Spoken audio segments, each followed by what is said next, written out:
안녕하십니까? 반갑습니다. 오늘 말씀은 사회적인 의무와 관련되어 있습니다. 이스라엘은 이제 사회를 이루고 나라를 형성할 것이죠. 이 사회는 하나님의 언약을 중심으로 형성되는 것입니다. 공동체의 중심이 말씀이요, 언약인 것이죠. 자, 여기에서 언약이라는 개념의 핵심이 무엇인가 했을 때 그것은 관계를 맺는 것입니다. 전혀 남남이었던 관계가 부부가 되는 것도 그렇지 않습니까? 언약을 중심으로 서로에게 책임 있는 삶을 약속하고 가정을 이루는 것이죠. 자, 이렇게 책임 있는 약속을 중심으로 가정이 형성되는 것이지 다른 것이 아닙니다. 어떤 강제에 의해서 이루어지지 않습니다. 자, 그렇다면 아무리 좋은 규칙이 있다 할지라도 그것 자체가 가정을 유지시켜주는 것이 아니라는 사실을 기억할 필요가 있는 것이죠. 그렇지 않습니까? 자, 오늘 저희 어머님이 암 수술을 받으셨습니다. 제가 옆에 있어 드렸는데 부모님 댁에 와서 잠을 잤습니다. 저는 잠을 잘 이루고 일어났는데 아버지는 한숨도 못 주무셨다고 그럽니다. 눈물이 수도 꼭지같이 나와서 잠을 이룰 수 없었다고 그러십니다. 자, 그러면 평소에 잘 해주셨냐? 그렇지 않습니다. 어머니가 교회를 다녀오신다고 그러면 그것을 방해하시기도 하고 집안이 그렇게 평안하지 않았습니다. 최근에도 아버님은 어머님을 힘들게 하셨다고 그랬습니다. 어머니가 힘드신데도. 왜 그럴까요? 그것은 사랑하는 방식이 다르기 때문입니다.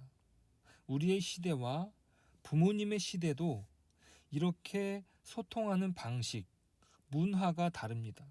내가 사랑하지만 그 사랑을 표현하는 것이 서투른 것이 있습니다. 30년의 격차도 이렇게 다른데 고대 중동 문화에서는 어떻겠습니까? 지금 이스라엘은 이제 노예 문화를 벗어났습니다. 사람이 물건 취급을 받는 상황 속에 있었습니다. 여자는 남자보다 낮은 가치로 취급되었죠. 전쟁이 빈번한 시대에 남자는 가족의 미래라고 해도 과언이 아니었습니다. 이런 시대적 배경은 고스란히 그 율법 안에 담겨지는 거예요. 자, 그 시대적인 상황을 무시하지 않으신다는 거죠. 대신 그 당시로서는 파격적인 법을 주십니다. 여인의 존엄성을 존중하는 법을 주시는 거예요. 이것은 당시의 수준에서 파격적이라고 말할 수 있습니다. 지금의 시대와 비교하면 여전히 가부장적이지만 당시의 문화에서는 한 발짝 나아가는 것이죠. 약혼하지 않은 여자와 동침한 남자는 혼인으로 책임을 다할 수 있게 하십니다. 여성이 남성에게 속해야 인격으로 대우받는 시대적 한계 속에서 최대한 여성의 인격을 존중하고 명예를 보호하는 것이죠. 당시의 사회적인 맥락 속에서 다른 가치, 그들과는 전혀 다른 이야기를 심어 놓으십니다. 하지만 그것은 당시의 맥락이 완전히 무시되는 것이 아닙니다. 가치가 없다고 제거되는 것이 아니라 그 속에서도 어떻게 거룩한 백성으로 세워갈 것인가. 조금씩, 그렇지만 억지가 아닌 인격적인 방식으로 진행하십니다. 자, 그렇지만 사형에 해당하는 죄악도 있습니다. 무당에 대해서, 짐승과 행음하는 자에 대해서 여호와 외에 다른 신에게 제사를 드리는 자에게 그렇습니다. 이것은 하나님과 이스라엘 사이에 맺은 거룩한 지위에 어울리지 않기 때문입니다. 나중에 가나안 땅에서 심판을 불러온 전형적인 반하나님적인 행위라 할 수 있습니다. 당시의 문화라고 그대로 받아들이는 것이 아니라 하나님과 대적하는 문화는 철저히 배제되는 것이죠. 자, 이들이 하나님의 백성이기 때문입니다. 이들에게 주어지는 율법은 하나님의 백성으로 주어지는 것입니다. 이들이 평생 동안 경험했던 억압은 하나님과 멀어졌던 죄악으로 말미암은 것이죠. 그러니까 이제 하나님의 백성으로 살기 위해선 하나님을 모욕하는 것과는 결별해야 됩니다. 하나님의 백성으로서 이 땅에서 구별된 삶을 살게 하시죠. 자, 그래서 이스라엘은 자신들이 압제받았던 일을 생각한다면 타인을 압제하거나 학대해서는 안 되는 것입니다. 이방 나그네를 압제하지 말고 그들을 학대하지 말아야 됩니다. 고아와 과부도 돌봐야 하는 것이죠. 그들은 하나님의 백성으로 이제는 노예된 사람이 아니라 하나님의 백성으로서 살아가는 것입니다. 그들의 삶은 이제 새로운 질서 안에서 펼쳐집니다.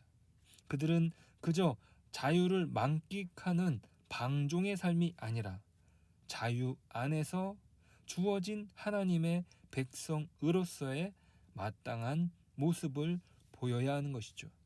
그런데 이것은 갑작스런 어떤 질서가 강제로 우겨 넣어지는 것이 아니라 인격적인 차원에서 그들이 가지고 있는 한계가 있음에도 불구하고 그들이 감당할 수 있을 정도의 수준에서 허락되는 것입니다.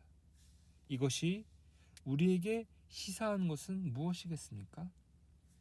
하나님께서 우리에게 다가오시는 것은 때로는 갑작스러운 면이 있습니다. 하지만 그 갑작스러움은 우리가 처한 환경에서 우리의 시대 속에서 주어지는 것입니다. 전혀 다른 환경과 율법이 주어지는 것이 아니에요. 자, 우리에게 있어서 옛 율법이 우리에게 적용되는 것이 아니라 예수님으로부터 시작된 예수님이 완성하신 그 은혜를 우리에게 허락하십니다.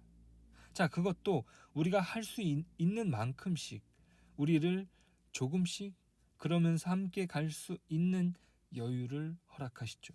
하지만 이 세상과 다른 면모를 보이게 하십니다. 그것을 보이도록 요구하시죠. 이것이 오늘 우리에게 허락된 은혜고 기회인 것입니다. 오늘 우리가 주님께 인격으로 어떻게 반응할 수 있을 것인가? 그것을 통해서 우리는 어떻게 주님과 동행하며 살 것인가? 이것을 답하는 삶이죠.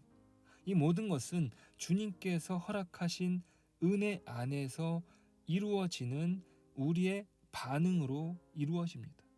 오늘 은혜 안에서 주님께 나아가는 그 걸음이 한 걸음 한 걸음 그 발걸음을 내딛고 이 세상과 다른 하나님 나라 백성으로 주님과 동행하는 저와 여러분 되시길 축복합니다.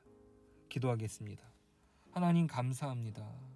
우리에게 허락하신 놀라운 복음의 말씀이 우리의 삶 속에 주어진 줄 믿습니다. 우리에게 주어진 이 은혜의 기회에 우리가 인격적으로 반응하게 하시고 우리가 할 수 있는 만큼의 걸음을 걸어가며 주님을 닮아가게 하여 주옵소서. 예수님의 이름으로 기도드립니다. 아멘.